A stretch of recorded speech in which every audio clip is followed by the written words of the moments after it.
আসসালামু আলাইকুম। প্রিয় কোরিয়ান ভাষা শিক্ষার্থীবৃন্দ, আমি মোহাম্মদ ফরহাদ হোসেন, দক্ষিণ কোরিয়া বুসান সিটি থেকে। আজকে আমরা কোরিয়ান ভাষার স্বরবর্ণ নিয়ে আলোচনা করব। তো স্বরবর্ণ নিয়ে আলোচনা করার পূর্বে চলুন কোরিয়ান ভাষার বর্ণ সম্পর্কে সংক্ষিপ্ত আকারে একটু জেনে নিই। কোরিয়ান ভাষার মোট বর্ণ হচ্ছে 50টি, স্বরবর্ণ হচ্ছে 21টি, ব্যঞ্জনবর্ণ 19টি। এই স্বরবর্ণ 21টি এবং ব্যঞ্জনবর্ণ 19টি, এই মোট হচ্ছে 50টি। তো স্বরবর্ণ 21টি, এর মধ্যে প্রাথমিক স্বরবর্ণ আবার 10টি, যুক্ত স্বরবর্ণ 11টি। আজকে আমরা এই প্রাথমিক স্বরবর্ণ 10টি নিয়ে আলোচনা করব, পরবর্তী ক্লাসে যুক্ত স্বরবর্ণ নিয়ে আলোচনা করব। এই প্রাথমিক স্বরবর্ণ 10টি আবার দুটি ভাগে বিভক্ত, পূর্ণবর্ণ এবং অপূর্ণ স্বরবর্ণ। তো প্রথমে আমরা অপূর্ণ স্বরবর্ণ শিখব, পরবর্তীতে পূর্ণ স্বরবর্ণ হচ্ছে কিভাবে সেটা একটু দেখব। তো চলুন ক্লাসটি শুরু করা যাক। এই হচ্ছে কোরিয়ান ভাষার অপূর্ণ স্বরবর্ণ, মোট হচ্ছে 10টি। তো চলুন এগুলো কোনটার কি ক্যারেক্টার আমরা একটু জেনে নিই। দেখুন, একটা টান, এই যে একটা রেখা, এটাকে মহারাজা সেজন আকাশ বলেছেন। তো সর্বপ্রথমে বলে রাখি যে এই বর্ণগুলো উৎপত্তি করেছেন মহারাজা সেজন 1443 সালে। তিনি আকাশ, ভূমি, সূর্য, মানুষ এগুলো প্রতীকী রূপ ধরে এই বর্ণগুলো উৎপন্ন করেছেন। তো এই যে একটা টান দিলাম, এটা একটা আকাশ বা রেখা, এর মাঝ বরাবর ছোট ডান দিকে একটা টান দিলে এটা একটা বর্ণ উৎপন্ন হলো, এটা হচ্ছে আ বর্ণ।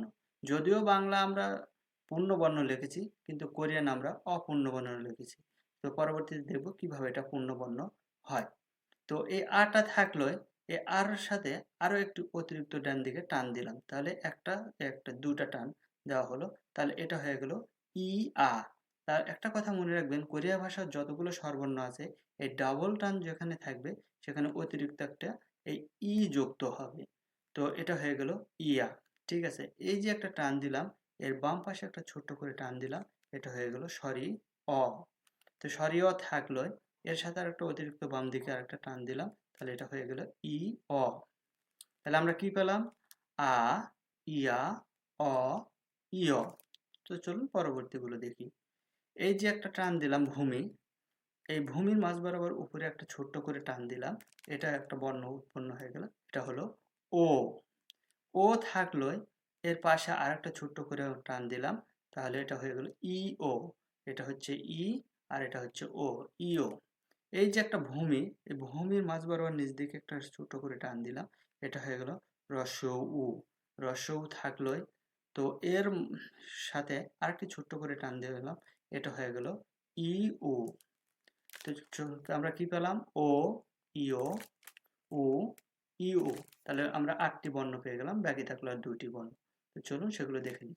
এই যে একটা টান দিলাম ভূমি, এই ভূমিটা হয়ে গেল উ বর্ণ।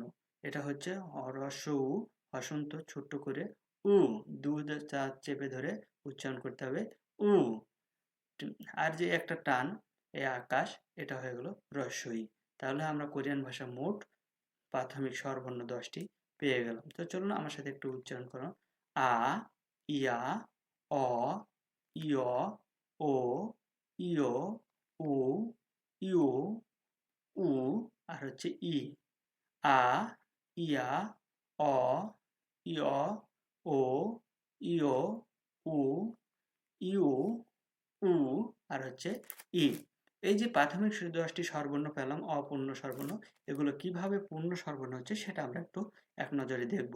এই বর্ণগুলোকে পূর্ণ বর্ণ করতে হলে এই একটা বর্ণ, এটা একটা ব্যঞ্জন বর্ণ, এর নাম হচ্ছে ইয়ং। মহারাজা যদিও এটাকে সূর্য বলেছেন, এর নাম হচ্ছে ইয়ং। এই ব্যঞ্জন বর্ণ ইয়ং এর সাহায্যে প্রত্যেকটা বর্ণকে পূর্ণ বর্ণ করতে হবে। তো চলুন কিভাবে সেটা হচ্ছে আমরা একটু নিচে দেখে নিই। তো এর জন্য ওই ইয়ংটাকে প্রত্যেকটা দাঁড়ানোর পাশে এবং প্রত্যেকটা শোয়ানোর উপরে যুক্ত করে দিলে পূর্ণবর্ণ হয়ে যাবে। দেখুন, এটা হচ্ছে দাঁড়ানোর এই যে পাশে, দাঁড়ানোর পাশে সবগুলো, দাঁড়ানোর পাশে এবং শোয়ানোর সবগুলো উপরে দেওয়া হয়েছে, সবগুলো পূর্ণবর্ণ হয়ে গেছে। তো আমার সাথে একটু পড়ুন। আ, ইয়া, অ, ইয়, ও, ইয়, উ, ইউ, উ, আর হচ্ছে ই। আ, ইয়া, অ, ইয়, ও, ইয়, উ, ইউ, উ, আর হচ্ছে ই। এখন আমরা এই যে 10টি প্রাথমিক স্বরবর্ণ পেলাম, এই স্বরবর্ণগুলো থেকে কিভাবে শব্দ তৈরি হয় সেটা এক নজরে দেখে নেব। তো চলুন দেখি। এই যে দেখুন, এই তো ই, এই ই শব্দের অর্থ হচ্ছে দাঁত বা দুই।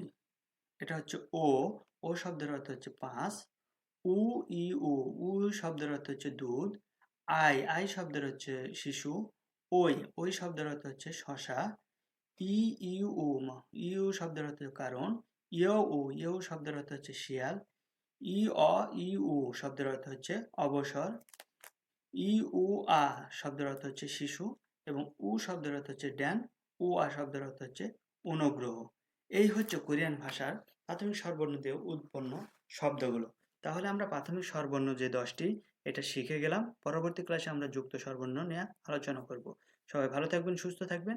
আল্লাহ হাফেজ।